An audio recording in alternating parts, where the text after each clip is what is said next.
안녕하세요. 이주은 부부 가족상담센터 원장 이주은입니다. 사연을 보겠습니다. 슬아의 5살 아들, 8살 딸 자매가 둘입니다. 배우자와는 22살, 37살에 연애를 시작해서 15살 차이를 극복하고 결혼한 8년차 부부입니다. 정확히 말하면 동거 2년에 결혼 8년차, 합의 10년차 부부입니다. 배우자가 2번의 불륜을 저질렀습니다. 한 번은 결혼 전 동거할 때고 한 번은 이번입니다. 사실 첫 번째 불륜은 알았었지만 모르는 척 했습니다. 휴대폰을 보다가 알게 됐는데 그닥 깊은 사이가 아니라 생각했고 너무 어린 나이에 시작한 동거였고 제대로 된 연애도 한번 못 해본 배우자에게 좀 미안한 마음도 들고 결혼을 한 사이도 아니다 보니 본인이 아니다 싶으면 결혼 전에 다른 남자 찾아가겠거니 하고 모른 척 했습니다. 두 번째 불륜은 작년 4월쯤 시작했던 것 같습니다. 배우자의 주장으로는 산악회도 아니고 그냥 산 타면서 같이 갔다 대화를 하게 됐는데 같은 직종이라 산에서 내려와서 일 얘기를 하다가 친해져서 연락처를 주고받았답니다. 그렇게 친해진 사이가 불륜이 돼서 잠자리까지 한 사이가 됐다네요. 제가 불륜을 알게 된 건 한 달 전 새벽에 소파에서 TV 보다 잠든 배우자를 깨우러 갔다가 그때 울린 카톡을 보고 알았습니다. 현재 상간남 소송을 진행 중인 상태이고 상간남의 배우자도 맞소송한답니다. 이게 현재까지의 진행 상황이고 부수적으로 말씀드리면 배우자가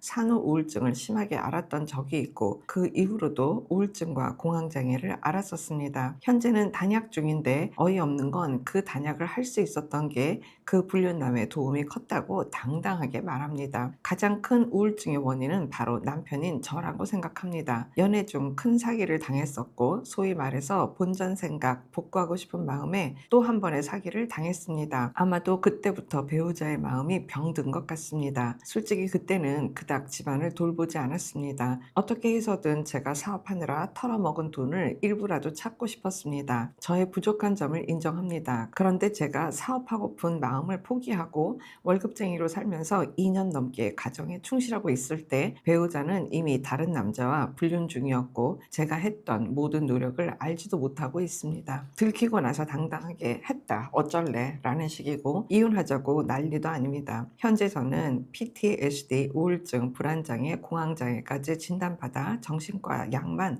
한 주먹을 먹습니다. 이혼은 당연히 싫습니다. 둘째가 발달 장애가 있습니다. 이 가정을 지키고 싶고 아픈 둘째한테는 부모가 다 있어야 된답니다. 배우자는 혼자 키울 수 있다고 합니다. 이럴 때 어떻게 하면 좋을까요? 배우자는 우울증과 공황장애의 병력이 있고 부모님이 일찍 이혼해 모친과 함께 살다 생계 때문에 모친, 처남과 헤어져 할머니 집과 이모님 집에 맡겨서 몇 년씩 식구들이 따로 떨어져 살기도 했답니다. 혹시 그런 과거의 아픈 기억들이 지금의 마음의 병이 든 배우자를 만든 건 아닐까요? 그렇다면 저의 죄책감이 더 깊어질 것 같습니다. 저의 가정을 지킬 수 있게 도와주세요.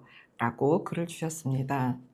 일단 사연자님이 정말 극심한 고통에 있으신 것 너무 알겠고 무엇보다 아내가 그래 했다 어쩔래 이렇게까지 나오는 그런 장면 하나하나에 너무 큰 충격과 그리고 주저앉는 심정일 거다라는 거는 인정을 해요. 너무 어려우실 것 같다는 생각이 듭니다. 정말로 다시 회복을 원하고 계시고 아내에 대한 상황을 성장 과정의 상황을 조금 알려주시면서 아내가 그런 것들이 상처였다면 제 책임이 크다라고 느끼신다는 점은 되게 희망적이기도 하고 사연자분이 책임을 지고 안 지고의 문제가 아니라 그런 태도와 어떤 그런 마음이 있다라는 그 지점이 그래도 지금 혼란스러운 부인을 위로할 수 있고 뭔가 좀 수용해 보겠습니다 라는 그런 메시지가 같이 함께 있는 것 같아서 굉장히 감동스럽기도 하고 감사하고 나이 차이가 15살 뭐 나이 차이는 뭐 부부끼리 뭐 많이 나죠. 많이 나는데 이 정도로 크게 날 정도에는 남편이지만 진짜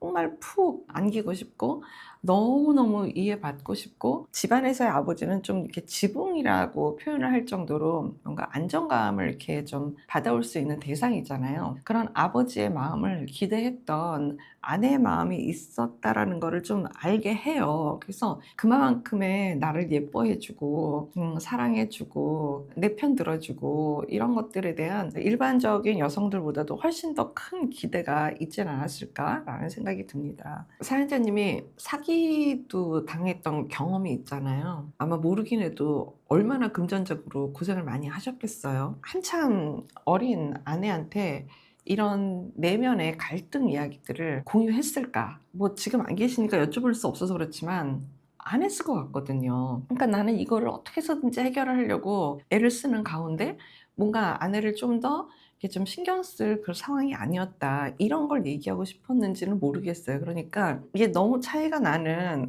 어린 아내다가 보니까 뭐 남자분들 그런 얘기 많이 하시거든요. 아내까지 마음고생하게 하고 싶지 않았다. 이게 무슨 배려인 줄 알아요. 아내까지 신경 쓰지 않게 하고 싶었다. 뭐 이게 어떤 마음이냐 하면은요, 아내를 내 삶의 동등한 파트너로 여기지 않는 마음이다라는 게 되게 중요한 건데, 마치 아내를 크게 배려하고 크게 위해서 한 행동처럼 생각하시는데, 그렇게 생각하시면 안 될 것 같아요. 사연자님의 아내가 공허한 거는 속상하고 아쉽고 참 슬픈 일인 건 분명히 맞아요. 그렇다고 외도가 합리화되는 건 아니겠죠. 그래서 그 부분은 분명히 분리를 해야지 될 것 같고, 이 두 분은 반드시 부부 상담이 꼭 필요하고, 부부 상담 안에는 개인 상담이 있으니까 각자의 어떤 내면 세계를 정확하게 좀 통찰하고 깨닫는 그 과정이 몹시 중요할 거다라고 다시 한번 말씀드리고 싶어요. 사연자님이 정말 너무 고통스럽고 아프실 거거든요. 아내는 그럼에도 불구하고 A한테 의지하고자 하는 게 아니라, 정말 첫 번째 압도적 의지 대상은 그럼에도 불구하고 내 남편이었다라는 사실을 절대 잊으시면 안 되고요. 그 아내의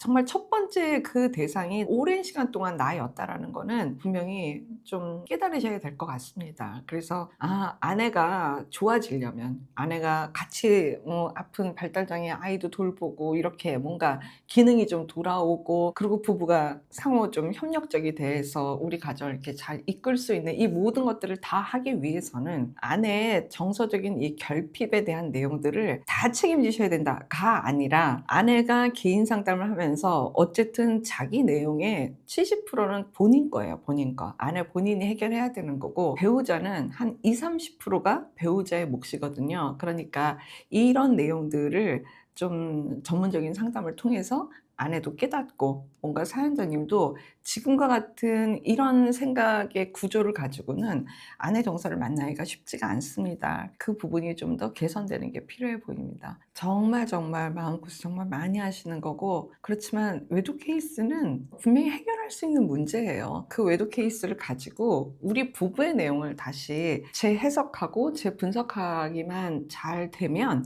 부부는 다시 결합된 상태가 됩니다. 너무 걱정하지 않으시길 바랍니다. 고맙습니다. 건강한 부부 애착이 나라를 살립니다. 오늘도 영상 시청해 주셔서 감사합니다. 고맙습니다.